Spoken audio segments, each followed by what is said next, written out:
இவனோ ஒருவன் வாசிக்கிறான், இருட்டில் இருந்து நான் யாசிக்கிறேன், தவம் போல் இருந்து யோசிக்கிறேன், அதை தவணை முறையில் நேசிக்கிறேன்.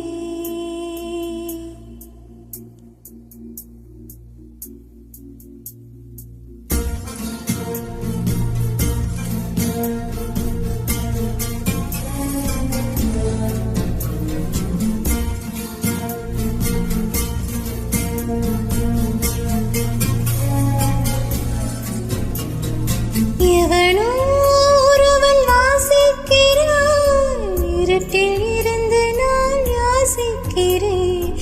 எவனோ ஒருவன் வாசிக்கிறான், இருட்டில் இருந்து நான் யாசிக்கிறேன், தவம் போல் இருந்து யோசிக்கிறேன், அதை தவணை முறையில் நேசிக்கிறேன். கேட்டு கேட்டு நான் கிறங்குகிறேன், கேட்பது எவனோ அறியவில்லை, காட்டு மூங்கிலின் காதுக்குள்ளே அவன் ஓர் ரகசியம் புரியவில்லை. எவனோ ஒருவன் வாசிக்கிறான், இருட்டில் இருந்து நான் யாசிக்கிறேன்.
இருட்டில் இருந்து நான் யாசிக்கிறேன்.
இருட்டில்